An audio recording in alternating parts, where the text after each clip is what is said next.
महात्मा जी ने कंडे की आग में एक तांबे का सिक्का डाला और डालकर उसे छोड़ दिया। सुबह जब देखा घर वालों ने उसकी राख हटाई तो उसमें एक सोने का सिक्का मिला। इस तरह से महात्मा जी ने साधारण तौर पर सोना बना दिया। नमस्कार मित्रों, विशंधर्मा चैनल आपका स्वागत करता है। आप वीडियो लाइक शेयर सब्सक्राइब अवश्य करें, क्योंकि आपके ज्ञान के लिए यह सारी वीडियो मैं डाल रहा हूं।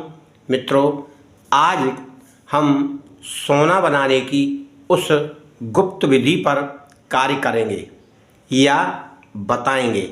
मित्रों, वैसे विधियां कोई गुप्त नहीं हैं, कार्य करने वाले के ऊपर निर्भर करता है। कोई छोटी मोटी त्रुटि रह जाने पर वह बन नहीं पाता। जिस प्रकार से किसी कार्य को सीखने में हम बहुत जल्दी करते हैं, उसकी बारीकियां नहीं समझ पाते, उसी प्रकार से स्वर्ण बनाने में भी हम कुछ ना कुछ गलती कर देते हैं। मित्रों, अगर इतनी कठिनाई से सोना बनता तो महात्मा सिद्ध कभी सोना नहीं बना सकते थे। मित्रों, आपको बताएं कि जब कोई गुरु अपना शिष्य बनाता था किसी को, तो उसे साधना, अभ्यास, व्यायाम और अपने ऊपर नियंत्रण करने की शक्ति प्रदान करने के लिए अनेक तरह तरह की साधनाएं करवाता हुआ उन्हें आयुर्वेद की दीक्षा भी दिया करता था, जिससे यदि कोई व्यक्ति महात्मा का जीवन व्यतीत करेगा या साधु का जीवन व्यतीत करेगा तो उसे खाने पीने की वस्तुएं कहाँ से प्राप्त होंगी। तो उस दशा में वह आयुर्वेद का सहारा लेकर लोगों की सेवा करने के लिए या तो वह नई नई बीमारियों की या कठिन बीमारियों की इलाज के लिए उपाय बताता था, दवा देता था। उस कंडीशन में उसे कुछ धन अर्जन होता था। उसमें भी उनका भाव यह रहता था कि लोक कल्याण हो जाए और मेरी उदर पूर्ति यानी जरूरत की वस्तु या भोजन प्राप्त हो जाए।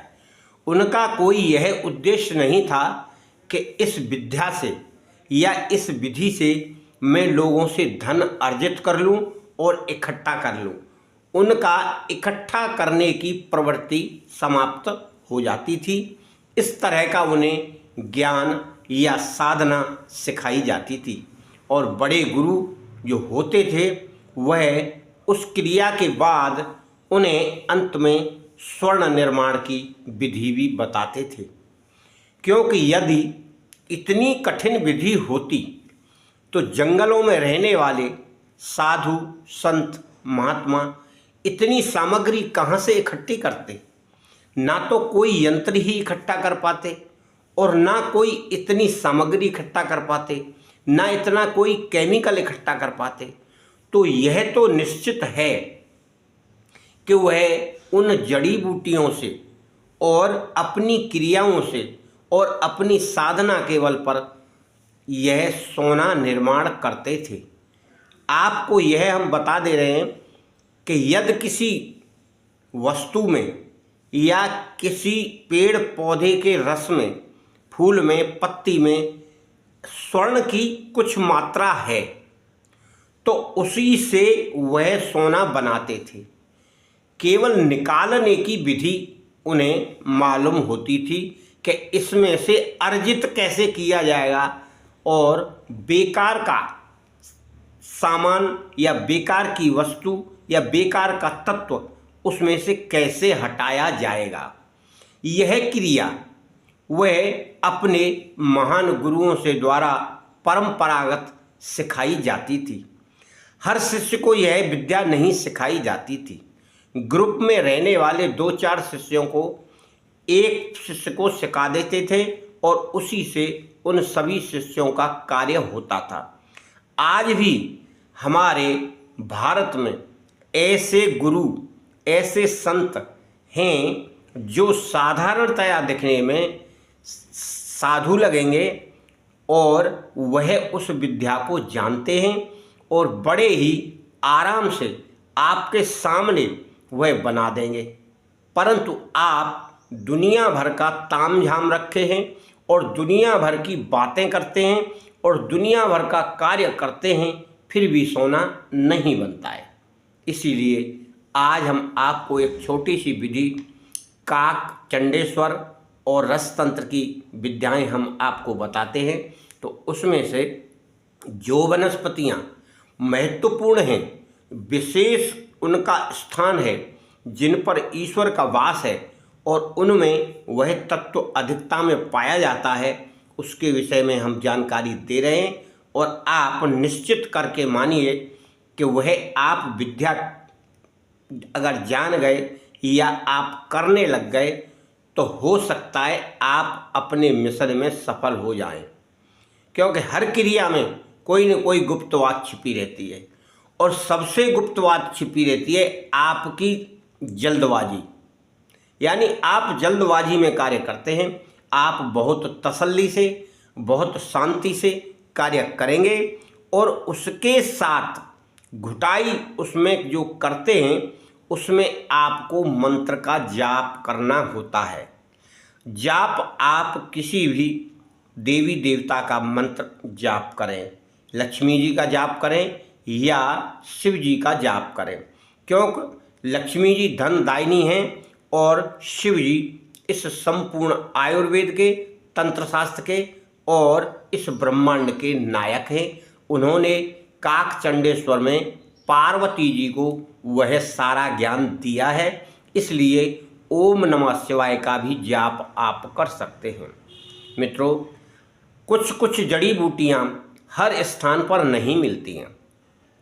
आपको सफ़ेद वाला पलाश, कहीं कहीं ढाक भी कहते हैं, कहीं कहीं पलाश भी कहते हैं, उसको आपको ढूंढना है और उसके फूलों का रस आपको इकट्ठा करना है। आप फूल ले लीजिए, उन्हें कुचल लीजिए और कुचल कर उनमें से फूलों का रस निकाल लीजिए। जितना आप रस ले लेंगे उसका कम से कम 1/8, यानी अगर 1 तोला आप गंधक लेंगे तो 8 तोला आपको रस लेना है। अब गंधक को इसके रस से, यानी सफ़ेद फूलों के रस से भावित करना है। भावित करने की क्रिया कहते हैं, उसमें घोंटना है। हर बार आप थोड़ा थोड़ा डालेंगे और उसे घोटेंगे। जब वह उसमें प्रविष्ट हो जाएगा, यानी गाढ़ा हो जाएगा घोंटते घोंटते, और साथ में आपको मंत्र का जाप करना है। और इसे घोंटने के लिए केवल पत्थर की ही, या कांच की हो या पत्थर की हो, यह खरल होना चाहिए। और आप उसे घिसते जाइए। जब वह घिसकर उसमें प्रविष्ट हो जाए या गाढ़ा हो जाए, फिर दोबारा से 1 तोला डाल दीजिए। इस क्रिया को आपको बार बार करना है, यानी 8 बार करना है। जब 8वीं बार आप करेंगे तो फिर उसका जो अवलेह बनेगा, यानी चटनी जैसी बनेगी, उसको आपको किसी बर्तन में या किसी छोटी सी शीशी में आपको रख लेना है। और उसको रखने के बाद आपको जब स्वर्ण निर्माण करना हो तब आपको छोटे छोटे पतरे लेना है। ज़्यादा इकट्ठी मात्रा में नहीं बनाना है। छोटे पतरे का मतलब होता है जैसे 1 पैसे का सिक्का होता है या 1-2 ग्राम का सिक्का होता है, उतना बड़ा एक तांबे का टुकड़ा लेना है आपको। गोल ले लीजिए, चौकोर ले लीजिए, इससे कोई मतलब नहीं है। और उसके ऊपर उस अवलेह को, जो चटनी जैसी बनी है, उसको पोतना है, यानी उसको पोत दीजिए, उसकी पुताई कर दीजिए दोनों तरफ से। पोत कर आपको जलती हुई अग्नि, जब देखिए अग्नि बहुत तेज जलने लग जाए, बीचा बीच में कंडे की अग्नि हो, ज़्यादातर तो कंडे की अग्नि सही रहती है क्योंकि कंडे बड़े होते हैं, लकड़ी छोटी छोटी होती हैं तो उस पर रखने में दिक्कत आएगी।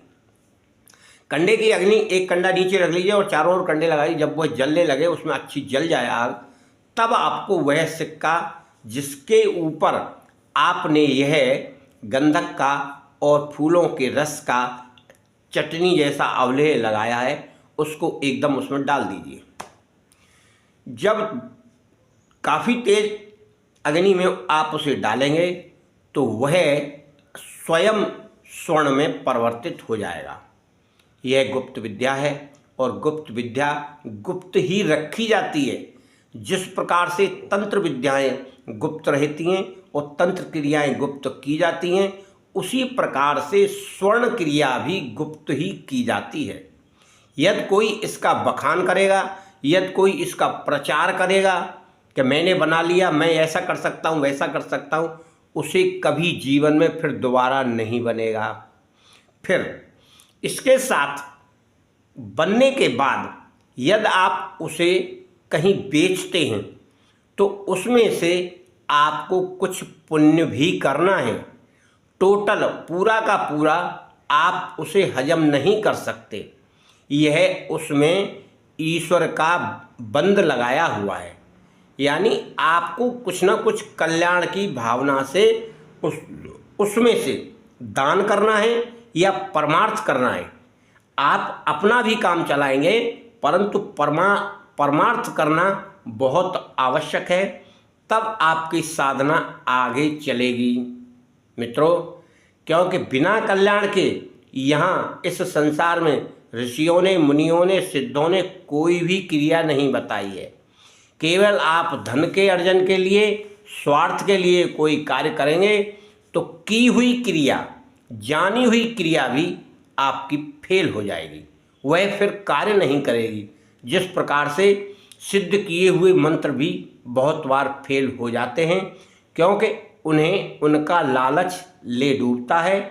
मनमाना लोगों से पैसे ऐंठते हैं, 11,000 लगेंगे, 10,000 लगेंगे, 5,000 लगेंगे। गरीब व्यक्ति, परेशान व्यक्ति उतना पैसा मजबूरी में देता है, जैसे डॉक्टर, वकील, पुलिस वाले लोगों को ठगते हैं और उनके ऊपर अत्याचार करके मनमाना पैसा वसूल लेते हैं। वही क्रिया आपके साथ लागू होती है। ये सरासर अन्याय है और वह अन्याय कुदरत, सूक्ष्म जगत की शक्ति, ब्रह्मांड की शक्ति कभी बर्दाश्त नहीं करती और आपके ऊपर पॉजिटिव की जगह नेगेटिव एनर्जी आने लगती है। आपकी बुद्धि में भ्रम होने लगता है, आप अपने रास्ते से भटक जाते हैं और आप कुछ ना कुछ गलती कर बैठते हैं और वह क्रिया फेल हो जाती है। उसमें जो असर ईश्वर का रहता है, ईश्वर सत्व का रहता है, ईश्वर शक्ति का रहता है, वह समाप्त हो जाता है। मित्रों, आज की बात यहीं तक।